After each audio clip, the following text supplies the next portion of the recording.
آه، بسم الله الرحمن الرحيم والصلاة والسلام على أشرف المرسلين. السلام عليكم ورحمة الله. Bonjour.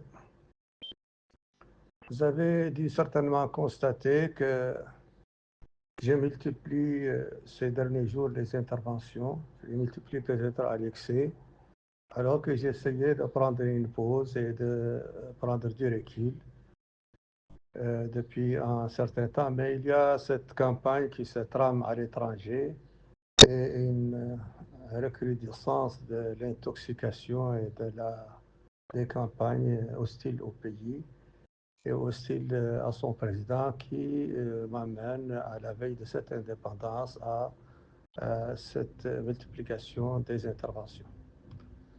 Ça, c'est l'une d'elles que je vais lire encore parce que ça plaît plus à mes auditeurs que la lecture, paraît-il. Suite à la dernière méditation du jour, chers compatriotes, dans une méditation du jour, j'ai été frappé par l'indifférence apparente et le manque d'engagement de certains soutiens du président Ghazouani dans la défense et la mise en valeur de son œuvre. Je ne me livre ni à la critique pour la critique, ni à la négation systématique, et je ne suis pas davantage de ceux qui flattent sans discernement. J'ai toujours préféré la lucidité, la responsabilité et la proposition. C'est donc animé de ce double esprit constructif et loyal que j'ai conduit une première enquête destinée à recueillir la perception des médias et observateurs étrangers sur les points forts du président Ghazouani. C'est donc leur perception, pas la mienne.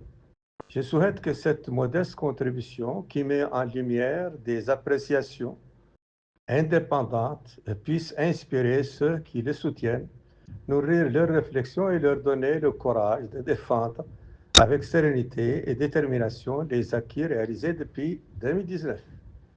Qu'elle devienne pour eux un outil d'initiative et de protection face à ceux qui cherchent à troubler la stabilité du pays en travertissant les faits. Cordialement, Mohamed Abdel Hassan, président fondateur de l'Institut d'Azires 24-11-2025.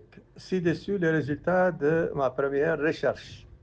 Point fort et mérite du président Ghazouani selon les médias et diplomates étrangers. 1. Stabilité et sécurité. Plusieurs médias étrangers, exemple XAT, notent que sous sa présidence, la Mauritanie est l'un des pays les plus stables du Sahel, contrairement à certains voisins frappés par les coups d'État ou des violences extrémistes. Cette stabilité fait de la Mauritanie un partenaire clé pour les pays occidentaux dans la lutte contre le terrorisme. 2. Lutte contre la corruption. Selon Al Jazeera, il a pris des mesures pour affronter l'ancien régime. Son gouvernement a poursuivi son prédécesseur, Ould Abdelaziz, dans des procès pour enrichissement illicite. Cela est perçu comme un signe d'une volonté de nettoyer les institutions et de rendre le pouvoir plus responsable. 3. Développement économique, notamment dans l'énergie et les ressources naturelles. D'après Reuters, Ghazouani mise beaucoup sur l'investissement dans l'énergie, gaz, les mines, fer, or, cuivre, pour dynamiser l'économie mauritanienne.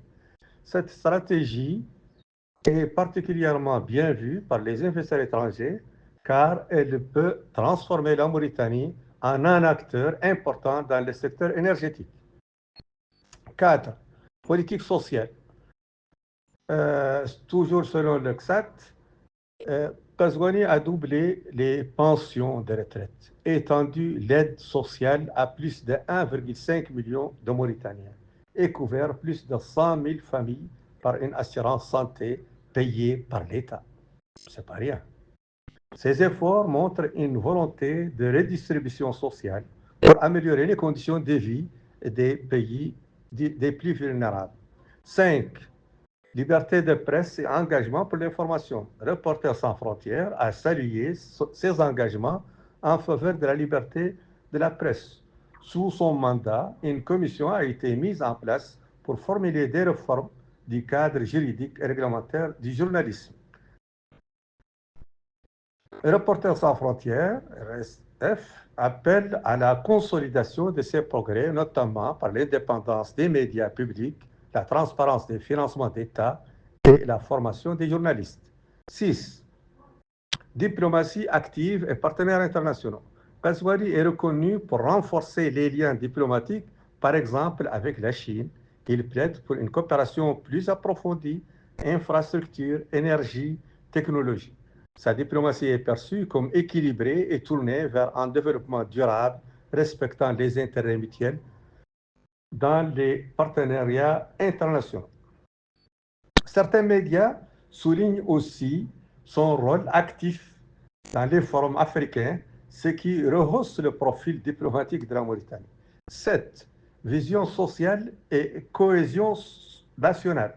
Selon des analystes, le journal de l'africanité, il promeut une cohésion, c'est-à-dire vient de promouvoir, promeut une cohésion sociale forte en valorisant la diversité du pays tout en réaffirmant des valeurs traditionnelles. Il insiste sur la justice sociale, l'accès à l'éducation, la santé pour tous et sur la guérison des blessures du passé, notamment les inégalités historiques. 8. Gestion responsable de la migration. Les médias européens et diplomates louent son rôle dans la coopération avec l'Union européenne pour lutter contre la migration irrégulière. Par exemple, un partenariat de 210 millions d'euros entre l'Union européenne et la Mauritanie vise à contrôler les flux migratoires tout en améliorant l'infrastructure énergétique et routière. Cela fait de la Mauritanie un acteur stratégique dans les politiques de migration et de sécurité dans la région sahélienne. À suivre. Ça, c'est donc pas moi qui l'ai dit, ce sont les médias et les analystes internationaux et diplomates qui ont fait cette appréciation. Je vous remercie infiniment. لإن شكرتم لأزيدنكم. محمد بن عبد الحسن ICT زازيلس.